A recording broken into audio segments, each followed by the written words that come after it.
Madalas pong tanong sa akin kung ang power appliance ba pwede sa mga Rusi na motor. So shoutout kay sir, salamat. So lahat po yan pwede mga kabekis, no? Basta yung motor meron battery. Kasi po ang power appliance is paraan ko ng pagba-battery drive. Pag FI naman siya at battery drive na siya, paraan naman po siya ng pagwa-wiring upgrade. Kung magkakabit ka ng extra aux light, kagaya ng MDL, cellphone charger, voltmeter, blue water, etc. Mga pailaw sa ilalim.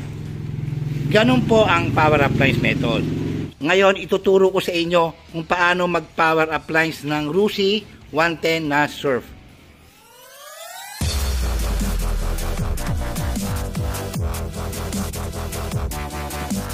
So mga kabekis, Rusi Surf 110 at ito po ay na battery drive na, may una nang gumalaw, no?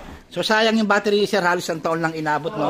Nagpalit na siya ng Audi, pero baka pwede pa naman yun. Ang problema kasi sa battery mo nalolobat, no Sir?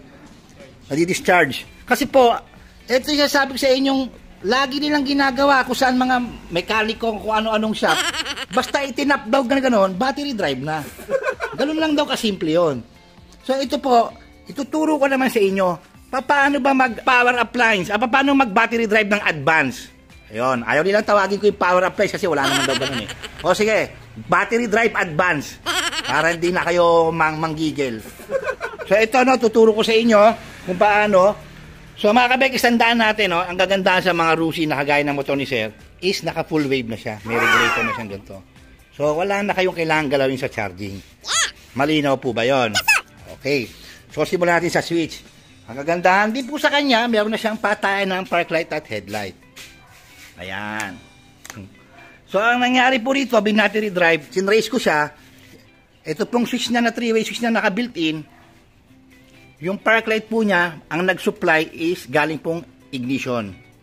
At yung headlight po is galing stator. Pero regulator drive. Dito nang galing supply, yung red-white. Bali ang ginawa niya, hindi na po ginalaw yung park light, kasi ACC line na. So, ang binattery drive po itong red-white. Ayan. Itinap lang niya po dito sa black dito. Kasi ang ACC line nito is black. Tinap lang doon. O yun, tapos na. Battery drive na. O sa ngayon, tuturo ko naman sa inyo yung advance. Para hindi kayo maglobat, hindi kayo masayangan ng battery gaya ni Sir. Nalobat lang, o sayang. Diba? Umitim yung wire eh. So, i-advance natin ngayon yung pagka-battery drive. So, ganito po yun, no? Ulit, dalawa po ang nag-supply dito sa 3-way switch niya sa park light sa headlight. Ang gagawin nyo po mga kabekis, mapapansin nyo, binuksan ko to rito. Kasi balak ko dyan sana ako maglagay ng relay. Kaso hindi kasya, masikip. So ang power relay ko po, pang power appliance is ito. Kailangan ng susian. Swak na po yan. Kaya binuksan ko rin to make sure kung saan galing yung red-white na nag-supply sa headlight. So binaybay ko siya, yung red-white, pumunta po rito sa socket na to, pumunta sa regulator. Okay, malinaw po. So, isasara ko na ito ulit. Sis, andito po yung relay natin mga kabekis. Ang relay natin, ulitin natin, may 5 paa siya. Meron siyang 30, meron siyang 85, meron siyang 86, meron siyang 87 na dalawa. Wala po siyang 87A or 87 or normally closed, normally open. Kasi po ang gamit ko is Bosch relay. Ibig sabihin po, pag nag-energize yung coil ng relay natin na Bosch 85 and 86, magbabato po ng output na 12 volts yung relay natin. Parehas po yung 87. Hindi po yung isa. Kaya yung mga sumusunod sa akin at matitigas ang ulo, ayaw makinig, laging sinasabi na siya, nasundan ko naman yung power up mo, bakit patay ang susi, nakasindi na yung ilaw? Kasi hindi nyo ako nasundan. Ayaw yung makinig. Bosch relay nga po, magkaiba po ang relay na yan sa kinakabit yung mga basurang relay or yung transparent relay. Magkaiba po sila, no? So, ito. Yung 30 po ng relay natin, mga kabekis, pabagalan natin para maintindihan. Tumakbo po yung 30 na yan, wire number 16 yung gauge na ginamit ko, papunta po rito yan, diretso, nakita nyo po may hose dyan, maayos na. At naglagay ako ng fuse, ayun, extra. 15 amp. Pumunta po yung isang paa niyan, dito sa terminal na positive, at yung lumabas pong isang paa, ayun na po yung papuntang 30 ng relay. Malinaw po. So yung 85 or 86 po niyan, tatap po yung sa ACC line at yung isa is para sa ground. Mamili kayo sa dalawa kung saan ang gusto nyo. At ako, as per color code po ako ng ceramic socket ko. Yung dilaw ko po, dito po yan, diba, no? Kita nyo? malinis sa baba. Okay, yung 85 ko po, nag-tap po yan dito dito. Ito pong socket na yan na may red at may black. Kasusian po yan, no? Galing. May black wire po kayo dyan, itap nyo po yung 85 nung relay. Tap lang, no? Hindi po putulin yan. Tatap lang. Okay. So, meron po tayong 86 naman para sa magiging negative nung relay ko. Black po yun, no? Kasi ito ceramic socket. Nag-tap po ako nyan. Dumaretso yan sa battery. Pero nag-tap ako rito. Ayan. At meron din ako rito. Nag-tap ako dyan. Nag-tap ako doon. Then sa battery, ayun, no? Pinasok ko sa loob nito. Ayan, extra. May extra na, di ba? Kulay itim. Okay? So, ito na yung isang 87 natin para maging advance ang battery drive nito. Yung red-white po na yon, yung galing nga sa regulator natin para pailawin niya para magkaroon na supply yung switch niya para sa headlights, pinutol ko siya dito. Normally po, merong wire yan na nakaganon, no? Red-white. Sa mga stock pa, hindi pa nagalaw kagaya nito. Red-white po yung wire na yon, may bullet terminal yon at dumaretso po rito. Ay, hindi ko na papasok, no? Hindi ko kasi nagalaw na eh. Sa akin, ilimba ko na, no? Pero ganun pa rin ang procedure niyan. Binago ko lang, inayos ko lang. Okay? Yung red-white po na yon, pinutol ko siya dito. Nakikita nyo dyan sa loob, may kaputol. May putol dyan na red-white. Nakatago na, binoon ko na sa limot. Okay? Yung red-white po na yon, cut. Ang matitira noon yung paakyat na. Yung papunta sa baba rito, wala na, float na. So, ibig sabihin yung paakyat, itatap nyo po yung sa isang 87 natin sa relay. Malinaw po ba? Normally sa gitna po yon, yung po pumunta sa pinutol natin na red-white na wire, yung paakyat na po. Tapos na po yon. Wala nang gagalawin doon, tapos na. So, siyempre may umakyat yun na red-white. Yung red-white po na ngayon mga kabekis, mapapansin nyo rito, pinutol ko ho yung black. Ayan. Pinagsama ko.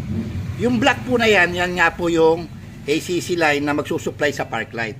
Siyempre dapat po isama sa power up yon. Harap at likod na po yon. Supply na po yon, dumana ng power up ngayon yon. Okay? Yung kaputol po yan, nakabaon lang dito yan. So, kaya ko siya tinap dyan sa may red-white kasi nga po, nasa advanced battery drive na natin yung red-white dito na umakyat. So, kaya itong black na to magsusupply para sa park light, pinutol ko, isinama ko na siya doon. Ganyan na po. Intact. Okay?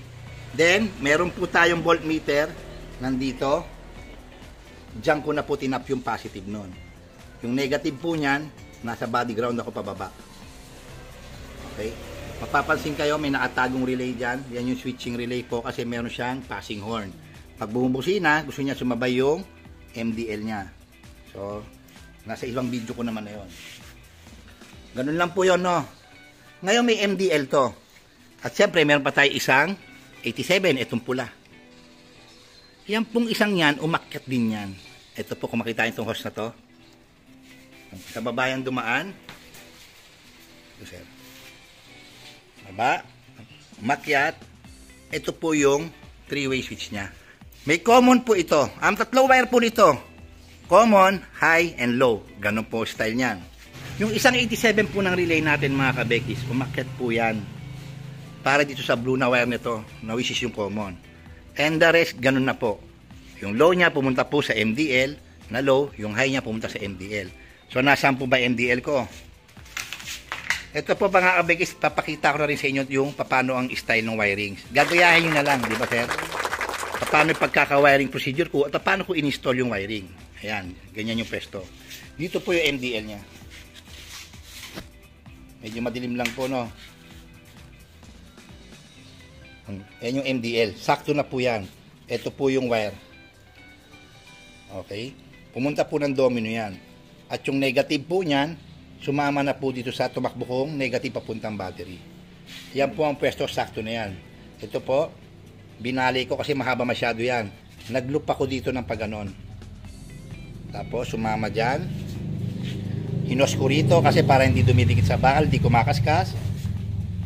Tinali ko siya dyan kasi may ganyan siya. Tinali ko siya dyan at ito lalabas dito sa hood. Kasi po ang MDL niya, may bracket siya dito nakapwesto sa ibabaw. So meron naman butas yun na parang air vent niya, lululusot yan. Lulusot yan doon. Sakto na. Tapos atras na lang kung aabot may tatago yung wire. Ayan, pinakita ko na rin po sa inyo paano ang paglilinis ng wire. Ito, isasara ko na lang ulit. Tapos na ako dyan. Okay? At ito, titape ko na, isim ka bolts, tapos na rin yan. Then, all goods na kami. So, ganito po ang sura niya. Start.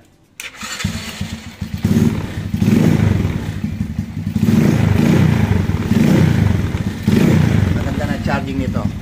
Okay. Park light, headlight. Ito na yan.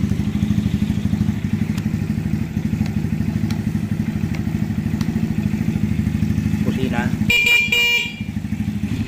So, ganun lang mga kabeki, sundan nyo lang maigi yun. Paano ang style ng pagkakapesto ko ng wirings ko, paano ko in-install yung mga wirings. So, isasara ko yung kahan nito mga kabekis. Tignan natin yung final nito kung nagkukurap. So, ito yung final mga kabekis, no? Yung nga sir, start mo nga kung kukurap-kurap pa.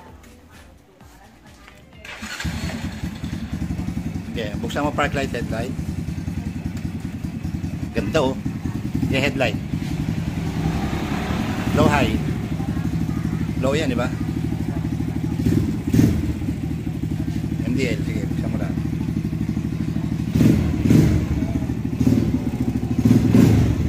Busina nga. Okay. Low. Busina. Walang fluctuation sa idling, oh. Hindi siya gumaganon-ganon. Yan ang power applies mga kabekis. Pag-aralan nyo, sundin nyo yung video, magagawa nyo rin sa mga Rusi Surf 110 nyo. So good day and God bless sa inyo mga kabekis. Lamang nga may alam.